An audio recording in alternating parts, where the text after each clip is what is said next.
History is often careful with its language. It prefers terms like authoritarian, dictatorial, or deeply problematic. Today, we will be experimenting with a more direct thesis, a bold one, a risky one, a genuinely controversial hot take. Hitler was an asshole. Not metaphorically, not rhetorically, historically. Let's review the evidence. Adolf Hitler was born in 1889 in what was then Austria-Hungary. From early on, he demonstrated two traits that would define his life: an intense sensitivity to criticism and a profound belief that failure was always someone else's fault. As a young man, Hitler aspired to be an artist. This aspiration was evaluated by the Vienna Academy of Fine Arts, which rejected him. Twice. History records this as a professional judgment.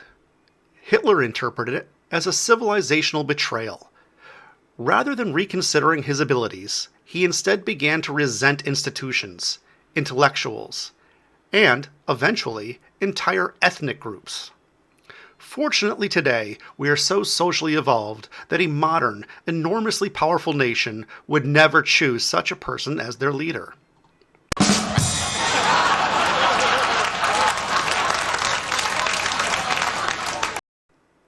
During World War I, Hitler served as a soldier for Germany. He experienced the war intensely, personally, and selectively. When Germany lost, he did not accept that wars can be lost through strategy, logistics, or reality. Instead, he embraced conspiracy theories suggesting that Germany had been stabbed in the back by internal enemies. This interpretation had the advantage of being emotionally satisfying and completely wrong. After the war, Hitler entered politics, joining a small national group that he soon reshaped around himself. His rise was fueled not by policy expertise or administrative competence, but by rhetoric, carefully crafted speeches that combined grievance, blame, and spectacle. He did not persuade people so much as direct their anger toward convenient targets. When he attempted to overthrow the government in 1923 and failed, he was imprisoned. While there, he wrote Mein Kampf, a book that can be best described as a warning sign that was unfortunately taken as a manifesto. Upon his release, Hitler adjusted his strategy. Instead of openly rejecting democracy, he decided to exploit it.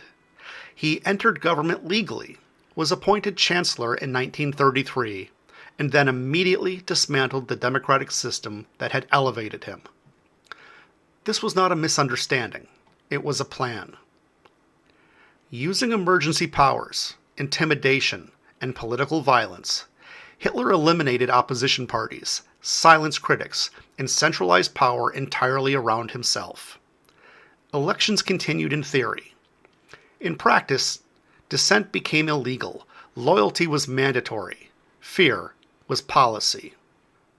Once fully in control, Hitler implemented an ideology that combined racial hierarchy, pseudoscience, and administrative efficiency.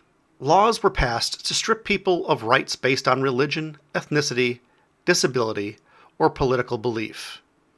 Bureaucracy was weaponized. Hatred was standardized. This was not chaos. This was organized cruelty. Hitler then turned his attention outward. Convinced of his own strategic brilliance, he initiated World War II through aggressive expansion. Early successes reinforced his belief that he was infallible. As the war progressed, he increasingly ignored military advisors, dismissed logistical realities, and made decisions based on ideology and personal pride. Entire armies were sacrificed rather than admit error. Retreat was forbidden. Reality was optional. As defeat became inevitable, Hitler did not reflect. He blamed his generals. He blamed civilians. He blamed traitors who existed mostly in his imagination. He issued orders to destroy German infrastructure rather than allow it to be used after his fall. If he could not have it, no one would. In 1945, With Berlin collapsing around him, Hitler died by suicide. He left behind a devastated continent, tens of millions dead, and a legacy defined entirely by destruction. There were no parting apologies, no acknowledgments of responsibility, just absence. In the aftermath, the world rebuilt. Laws were rewritten. Institutions were reimagined. Entire fields of ethics and human rights emerged in response to what had happened. Hitler's influence persisted only as a warning. Which brings us back to the thesis. Measured by outcomes, intentions, methods, and consequences, history offers few figures whose moral evaluation is so straightforward. Some debates are nuanced. Some legacies are complicated. This is not one of them. So yes, after careful academic consideration, extensive documentation, and several decades of scholarship, the controversial opinion holds up remarkably well. Hitler was, in fact, an asshole.